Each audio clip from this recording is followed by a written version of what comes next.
Hi, I'm Phil Groves. Actually, I'm Dr. Phil Groves. I have a PhD. And I'm going to explain to you what it means to me to be dyslexic and what it means that is understood as part of neurodiversity. It's a complicated word, but let me begin with telling you about what it was like for me when I was 8 years old. When I was 8 years old, I was put in the remedial group in my primary school.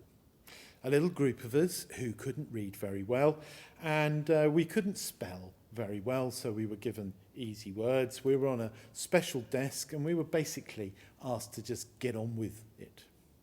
My mother was told I was thick, and I was maybe not used those words to me, but I knew I was thick. I knew I was in the remedials. Now, there was a bit of a problem for my teachers. When we had a class discussion on history, science or geography, I was a bit addicted to things like Blue Peter, and I loved talking with my mother about things, and I was there. Hand up, ready to answer any question with an encyclopedic knowledge of facts and an ability to grasp complex concepts.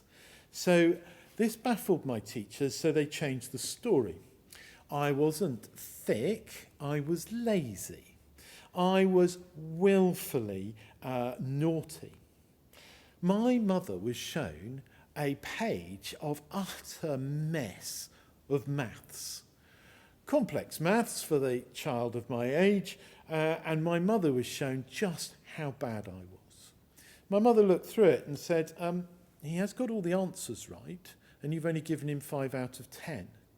Well, being messy was regarded as really bad, and getting answers right, not particularly relevant. All through school, thick, lazy, naughty. That was me. People in power said it, and of course I believed it. Now, my mother was a special needs teacher in an all-girls secondary modern school. She taught her little cohort, and she took them really through a great educational process. And often her remedials, that word again, often left their school at 16 with better qualifications than most of the other girls, if not all the other girls. Of course, they were generally dyslexic, though, of course, on reflection, others may have been on the autistic spectrum. I don't think either autism or dyslexia were understood in those days, and I don't think we fully understand them now. I'm not even sure we know what understanding them means, but we have two basic models. One is the disability model, and the second is the neurodiversity model. Now, schools work on the disability model. That's the normal way in which they work. And things are better for those who are dyslexic who have a diagnosis. And I'll tell you something right at the end. If you have a child that you think is dyslexic, and I'll talk to you about why it is important to get that diagnosis. Support is available through the Special Educational Needs and Disability Coordinators, or SENDCOs, and your school, your child's school, will always have SENDCOs. Everybody will still say that there are problems. The resources are limited. Only a small percentage of dyslexics actually get a diagnosis, and not all SENDCOs have specialist training, let alone the classroom teachers. Actually, I'm a school governor with special needs specialist school governor, and on our training we were told that our SENDCOs, it's probably best if they didn't get training for the first year they were doing the job. It was only after a year would they have the right questions to ask.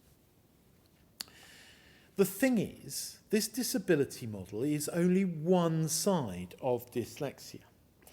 If you don't live with it, you will find this really hard to understand. We think differently. It's a different way of thinking. We think differently to normal people, and I put normal in quotes there. Regarding dyslexia as a disability, as a special educational need, actually can be very damaging to the individual. It is even more damaging to society as a whole. Dyslexics are met with what are socially constructed barriers. Just take spelling, for an example. Now, dyslexia is often first recognised in school children because they can't spell very well. And I, as a secondary school child, was humiliated in front of my class by a school teacher who hauled me up for spelling my own name wrongly. I had spelt Neil, N-I-E-L. I still have to think about it now. I can't normally spell it right first time.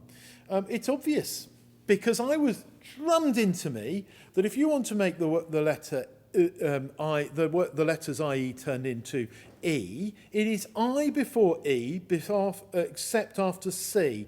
And as far as I could remember, N was not a C. N-I-E-L. Normally it's spelled N-E-I-L. Why don't you know that? My teacher said.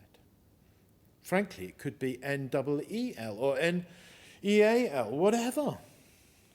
Now, even now, it takes me a few minutes to spot the difference. If you wrote Neil down in different ways, I wouldn't be able to tell you immediately which one was which. Now, I can't spell things because my mind doesn't work like that. I don't think it's possible for you to understand this if you are not dyslexic. Some people say it's letters moving around a page when you're reading. Well, that's clearly not the case. The letters stay the same. So it must be your eyes. And even as I'm speaking to you on this camera, I can feel my eyes going off this way and that way because it actually takes me real work to hold my gaze while thinking at the same time. My eyes go flying off. Well, going back to spelling, it is an English social construct. Now, I went to live in Tanzania and I learnt to learn Kiswahili. And Kiswahili spelling is entirely phonetic. It is really simple. The sound comes first and you write it exactly as the sound is. It's so easy. I don't have a problem with spelling in Kiswahili. I can spell anything in Kiswahili. My first name is Philip, F-I-L-I-P, and my middle name is Neil, N-I-L. Very simple, no problem at all. Now, not being able to spell is a problem for dyslexic because British parents of primary school children love spelling tests. Now, it might be a bit of a shock for you if you think spelling tests are important. I don't think they are. An 8-year-old child who gets 10 out of 10 week after week for spelling words like champagne or guidance is going to be able to spell all the words they come across when they are an adult. And there'll be new words. They will just absorb the spellings. It is dead easy for them. They never need to do another spelling test. It is, they'll just swan through. A dyslexic, if you coach them day after day, start on Monday, Tuesday, Wednesday, Thursday. By the time they get to Friday and the spelling test is there, they can even get 10 out of 10. By the next week, by the Wednesday of next week, they probably get 5 out of 10. And however much work you put into that spelling test, they're still going to struggle to spell those words when they're 30 or 40 years old. All you're doing is doing something to a dyslexic which makes them feel that they are a failure.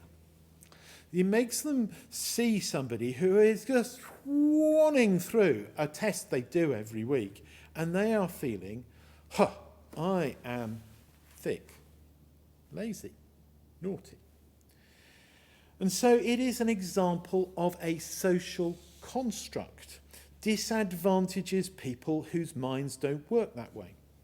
There's no reason why through should be spelt T-R-O-U and I have to think hard about that. Why can't the Americans seem to survive with THRU, and it doesn't seem to matter that they spell it that way? People seem to think that English spelling is a kind of God-given rule, and that if there is somebody who finds it difficult, they need support, they need help. That's the disability model. And it doesn't understand dyslexia. And the alternative is to see dyslexia as among those things called neurodiversity. Now, describing dyslexics as neurodiverse is intended to redefine the approach, one where we are regarded as pathologically inferior and where we need compassion, support, and probably remedy, that means cure, to one where we are regarded as fully human. Redefining dyslexia is a different way of thinking shows that the barriers we are encountering day by day are constructed by the society we live in. Now, the thing here is, neurodiversity can have huge benefits. It can have benefits for individuals. Just think of Richard Branson. Richard Branson is rich because he saw opportunities that other people didn't see. Albert Einstein, a bank clerk, could question the Newtonian physics that had ruled for, decades, centuries, because he thought differently. Pablo Picasso shows us the world in an entirely different way because his mind works in that different perspective. They open up new realities. They're not limited to convention.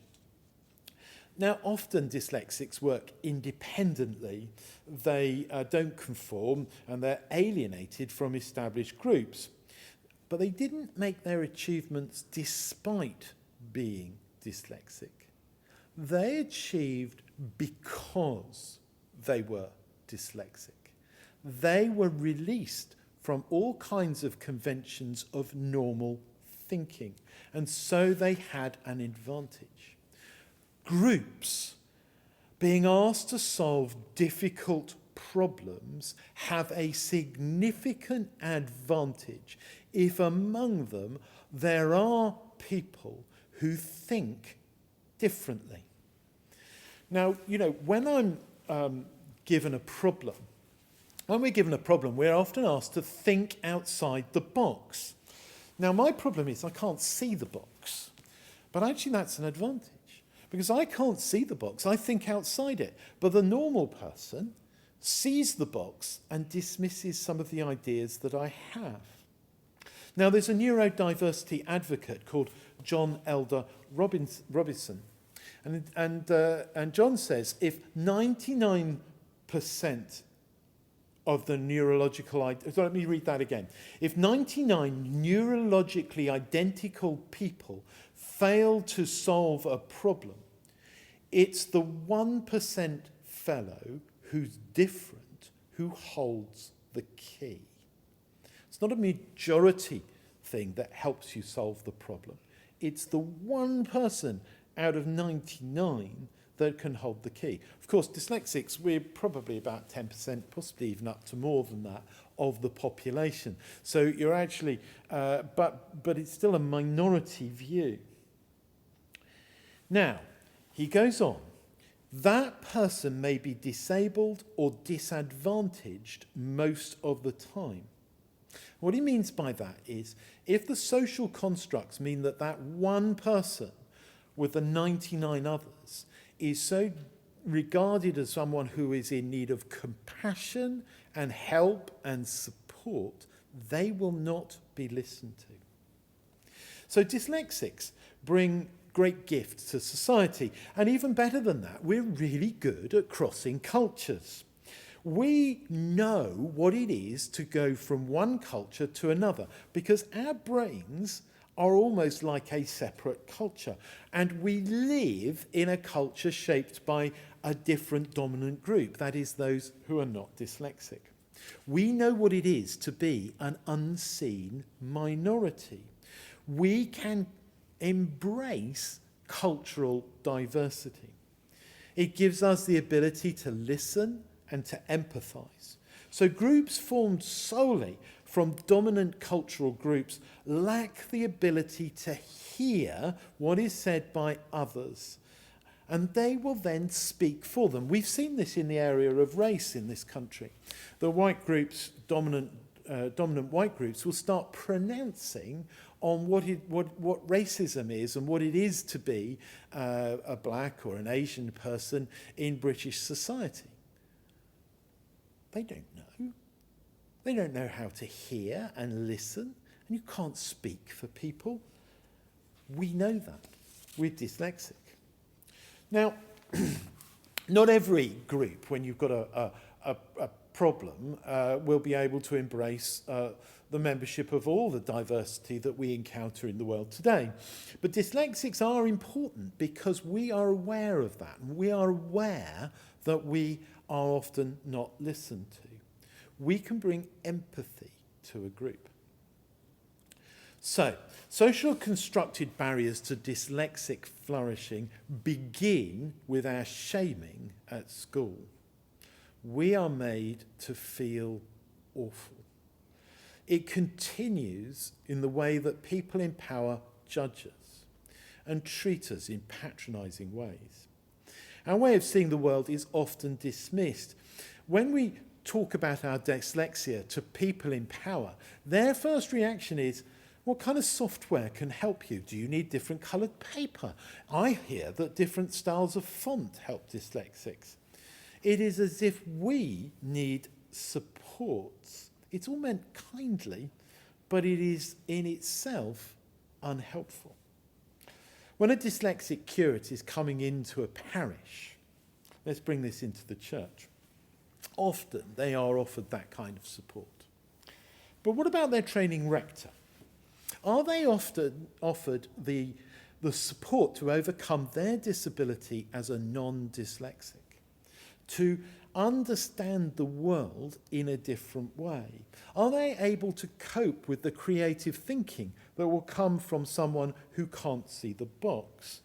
Are they able to have the transcultural awareness? Are they able to ensure that the placement does not fail? Dyslexia is a registered disability in the UK. It's only a disability because our society is constructed in a way that puts up barriers to those of us who think differently. If you are not dyslexic, I am not saying you don't see the world as well as we do. I'm saying that individually we will see the world in 2D, and together we will see it in 3D. You need us, we need you. And we know what you think. We literally cannot ignore it. I've had to think like you to write down this on a paper so that I can deliver it, so perhaps you can understand it. I use your spelling. I use your grammar. I have to order an argument in a way that you understand. Now, if we, as dyslexics, were the dominant group, and we shut you out and place barriers in your path, we would have the problem. The disability model is about non-dyslexic people trying to help us see the world like they see it. The neurodiversity model says that non-dyslexic people and dyslexics need each other so we can flourish. Now, just a note at the end, because neurodiversity was given to us to say that by autistic people, and people on the autistic spectrum are very different to dyslexics. And I just want to say that if you are identified or you know people who are autistic, you will have your own voice and your own thing. Your way of seeing the world is just as valuable as any other way of seeing the world. Neurodiversity is regarded by some people on the autistic spectrum as helpful, by others as unhelpful. If you want to know more about autism and neurodiversity, talk to people who are on that spectrum. And of course, it's been applied to other ways of thinking as well, and the debates will go in their places. Absolutely, finally, I want to just tell you about dyslexia and the diagnosis. My own personal experience of being diagnosed by an ed-psych when I was doing my PhD, actually, was that it was very, very significant. It was really helpful in a society that understands dyslexia as a disability. I would really encourage you, if you are dyslexic, to get an ed-psych report, if you've got children who are dyslexic, because we have to live in the disability model. But it is a horrible thing to go through. You go into an exam where you are going to succeed in some parts, but fail badly in others. It plays on all the things that you're worst at, and you will feel absolutely rotten going through it. For those of you who are supporting someone going through that test, you need to know that they will also feel that if they don't come out as dyslexic, they will know that they are stupid and they are terrified. And that is almost 100% of people I know who have done that test. But in the workplace, in the school, it gives you protection from discrimination, and it gives you something to show people that you have this thing called dyslexia. Please get through it, because we live in a world that is based on the disability model. But think of the world differently, and let's change it.